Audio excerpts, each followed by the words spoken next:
Random thoughts. In this video, I'm going to correct an error that I made in another video, and I'm also going to talk about the British names that were given to different towns and places in Kenya, because the error I made was about a town, and that's why I decided, okay, I'm not just going to correct that error, but I'm going also to talk about the different names or the names that the British gave to different towns and lakes and places in Kenya when they were here. Now, currently, I'm reading the book, The East Africa Protectorate by one Sir Charles Elliot. Now, Sir Charles Elliot was like the topmost British official in the land that was known as the East Africa Protectorate. And this is the land that, of course, later on became the Kenyan colony, and then it became the Republic of Kenya in the 1960s. Now, Sir Charles Elliot wrote this book, or he had it published, or it was published in 1905. Now, it's a very detailed book, and it discusses many things. It discusses the history, the geography, the people, the political organization of the land. And we are talking very early days of colonial Kenya. It wasn't even called a colony by then. It was just a protectorate, and it had somebody in charge who was called the Commissioner of British East Africa. Now, when we say East Africa, it's actually just Kenya, because today when we say East Africa, it includes Uganda and Tanzania, but that's not how the name was used then. It was used to mean just the region we know today, or the country we know today as Kenya. Now, when you read these texts, just like the many texts that are from that time, early or late 19th century, early 20th century, you'll find names that are mentioned that are no longer in use, and I find that to be very interesting. And in fact, I'm going to start with the name Kenya. Now, the name Kenya was not used up until 1920s. Before then, the name Kenya was only used for Mount Kenya.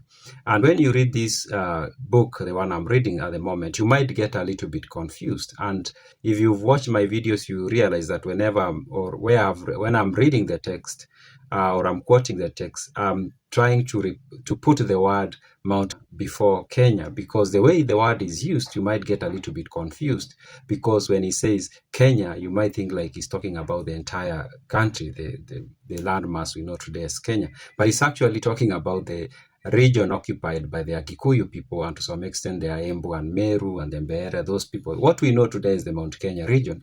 So in this book, he uses the word just Kenya, the Kenya, you go to Kenya, it means you go to Mount Kenya region.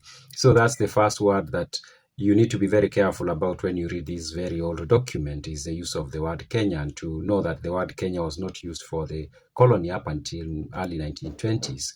So when you find a document that is written before then, Kenya just means the Mount Kenya region. Now, let's come to the error that I made. The error that I made is an error I made in the video where I was talking about why the East Africa Railway was built, or what was then called the Uganda Railway. And in fact, before I even come to that error, I did explain in that video that Sir Charles Elliot does tell us that the use of the word, or the use of the name Uganda, it could be a misnomer, because the railway did not go all the way to Uganda, even though the British then used to call it the Uganda Railway. And the reason it was called the Uganda Railway is because a large section of what we know today as Kenya was part of Uganda, or was considered to be part of what was known as the Uganda Protectorate.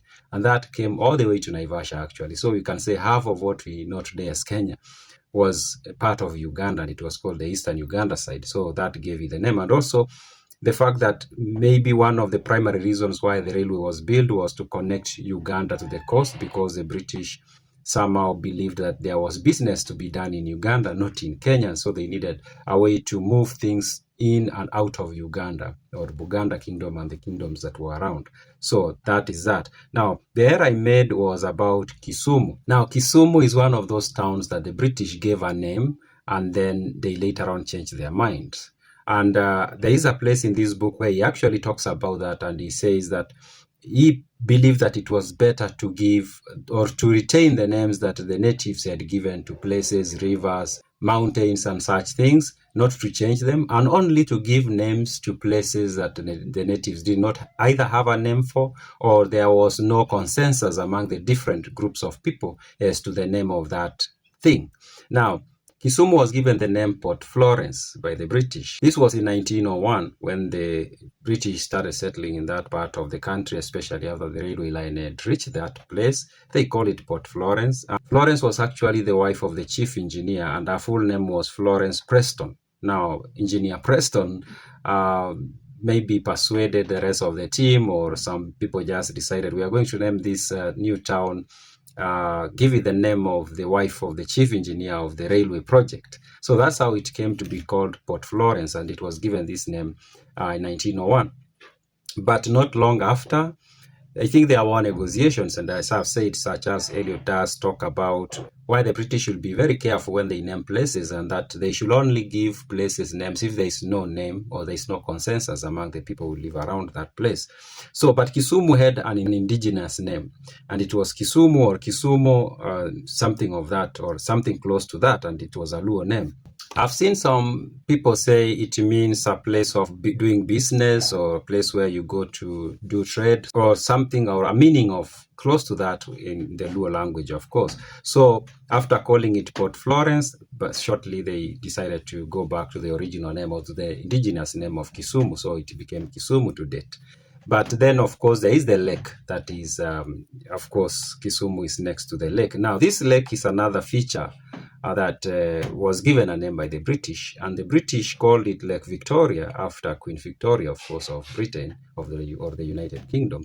And the name has stuck to date. After independence, seems like there were no efforts to try to maybe give it an African name.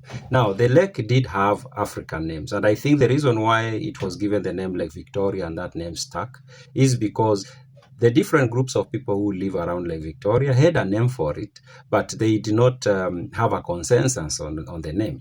Now, when you went to Rwanda, the Rwanda people call it Nyanza, which translates to a large body of water. So that's where the Nyanza province, the name Nyanza comes from, actually.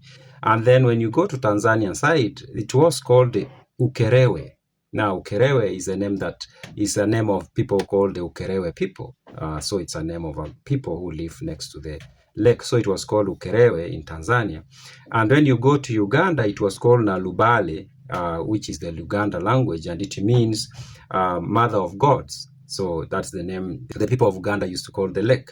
Now, when you come to Kenya, among the Luo, the lake was called Namlolwe, which translates to endless lake.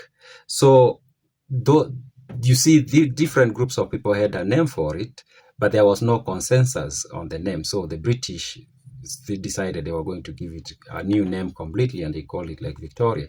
Now, I think after independence, the different states that emerged could not come to an agreement about the name of the lake, and they decided to keep Lake Victoria as Lake Victoria. I'm thinking that's what happened. I'm not sure, but I'm thinking that's the most likely reason why Lake Victoria, the name, was not changed to something, a native name or an indigenous name. Now, if you can see what happened to Lake Turkana. Now, Lake Turkana was named Lake Rudolph, and it was named, or it was given that name by somebody who went by the name Samuel Teleki. This is a guy who was an explorer, he moved around before the place was even colonized by the British, and he gave it the name Rudolph. Rudolph was a prince from Austria. Now, Austria was one of the monarchies in Europe, and seems like Teleki was from that society, so he decided to give the lake that name of Rudolph.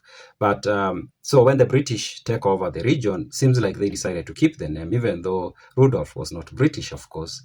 But when Kenya became independent, I think the government decided to change the name, and they called it Lake Turkana. That was easy. Now, let's come to other towns besides Kisumu, of course. There are other towns that were given British names, and they are no longer called by those names. And a very good example, and I've seen this in very many old documents, is Fort Hall.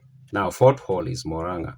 And in the early days of colonial Kenya, Moranga was a very important town. I would say it was like the second largest town, maybe. I'm thinking, look, at least going by how it is described in many of these documents, Moranga seems like, I would say, maybe the third most important town after, of course, Mombasa and then Nairobi.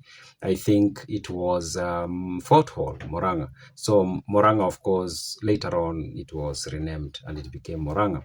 Another one is Nyeri. Now, Nyeri did not actually take the name that much. I think the Nyeri is described, the founding of Nyeri is described very well by Richard Maynard Sagen in his diary. And Nyeri, initially, there was somebody who wanted to call it, I think, either Fort Smith, or they wanted to call it Fort Hinde, something of that, or either Fort Smith or Fort Hinde. And these were individuals that were around, actually. One of them, Hinde, was a commissioner.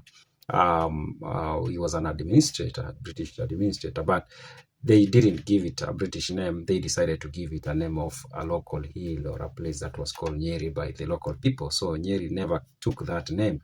Now, another one is Eldoret. Eldoret was called Farm 64, a weird name. But then later on, of course, it became Eldoret, which is a Maasai name.